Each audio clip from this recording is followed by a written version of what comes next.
Hello, my name is Barthel from pixolution. I'd like to talk about image search, the typical problems, and some new ideas to make image search easier. The problem of image search is that there are very often far too many results that it's very difficult to find the image that you're looking for. In addition, humans are not able to look at more than 20 to 50 images at a time. And because of this, image search is very time consuming. Typically, image search is done by using keywords. And if you want to have good keywords, keywording can be very expensive, but you can also leave it to the photographers to assign the keywords, and then often keywords are incomplete or overloaded, and if you use automatic translations, they might just be wrong. If you do exact keyword matching, then the problem is that you find either everything or nothing. So if you just search for meadow on Shutterstock, you might have almost 1 million results. If you try to be more precise and you search for meadow and blue sky and apple tree, clouds, flowers and family, you only got 3 results. This means finding everything or nothing always leads you to the situation where you need to balance and add or remove a keyword to get closer to your idea. In addition, there's visual search. Up to now, people have used low-level techniques that can find images that look alike, but these techniques do not understand the meaning of an image. So it's easy to find similar-looking banana images as shown on the right, but if you're looking for other fried egg images, you might also find this eagle because it just looks somewhat similar. Recently, people have started using deep learning technologies, and with these you can predict the basic meaning of an image. So you could find out that these are 3 images, but these technologies are not perfect and they are not really able to understand complex scenes. And they're also not able to get the mood and the atmosphere of an image. Another thing that people have been doing recently is a technique which is called more like this. What you do, you treat all the keywords of an image as a document and then perform a document search. And you don't try to match the keywords perfectly, which is not possible, but you try to have other images with keywords which are very close to your idea. So if I do this with these keywords, that's what I get. I get a selection of parrot images. They all look very different, but they're more or less showing the same thing. So this means the content is similar, but the image variation, the visual part, is very different. And this is actually where pixolution comes in. We said, why not taking this idea and combine it with our visual search technology? So by taking this image and analyzing it, how it looks, and taking the keywords, we can control both. We can control that it looks alike and that it shows the same thing. And that's what's happening if you do this query. Actually, you get images that look very much like the query image, and they also show the same thing. So there are no wrong image in this part. So this means we have similar images showing the same thing, which wasn't possible this easily before. In order to control how you want to search for images, we have introduced a weighting where you can control if you want to focus more on the meaning of the image or more on the visual part.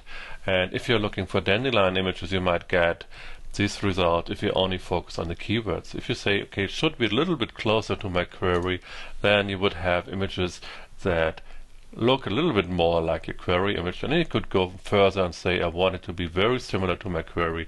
Then you will find images that are very close to the image on the left. So what can we do with this? This fused approach allows a unified similarity measures. It means if I have 2 images, that I can easily calculate a number telling how similar these images are.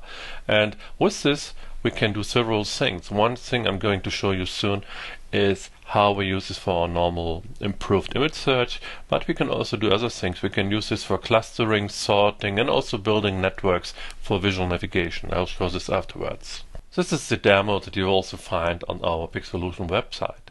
So what you can do here, you just type in a keyword, and with this keyword we start a search. If you type in bird, we get different bird images, and if I click one, then the system just goes and tries to find other images. If I do the search again and now I go on this flamingo image, I get different flamingo images without having to type it. And if I'm now searching for others with this exact same colors and you want to focus a little bit more on the way how the image looks, you can see this also is possible. One problem is that very often if you have a kind of vague word like Swiss or something, there are far too many different results. This means if there are very many different results, it might even be difficult to find a good starting image to initiate your similarity search. What you see here is a demo which actually uses automatic clustering. So what we do, we type in the keyword, we get the first results and group them into groups of similar images like mountains, chocolates, cheeses, and army knives and flags, all things from Switzerland. And if I click a cluster, then again we get new images which will be clustered again, so we can use this iteratively. We can also use this technology for semi-automatic keywording of images. If we use our technology, we can find images that look alike, and the human can actually control which of these images are correct to assign the correct keywords to unknown images. Let me show you a demo. This is a demo where we can drop images or open them from our computer and let the system try to find the correct keywords. So if I open an image like a beach image here, then this system will find the correct keywords because there are no other images that look like this that has anything else but a beach. But it's not always that easy. So if I have another image, let me take a cow image for this time.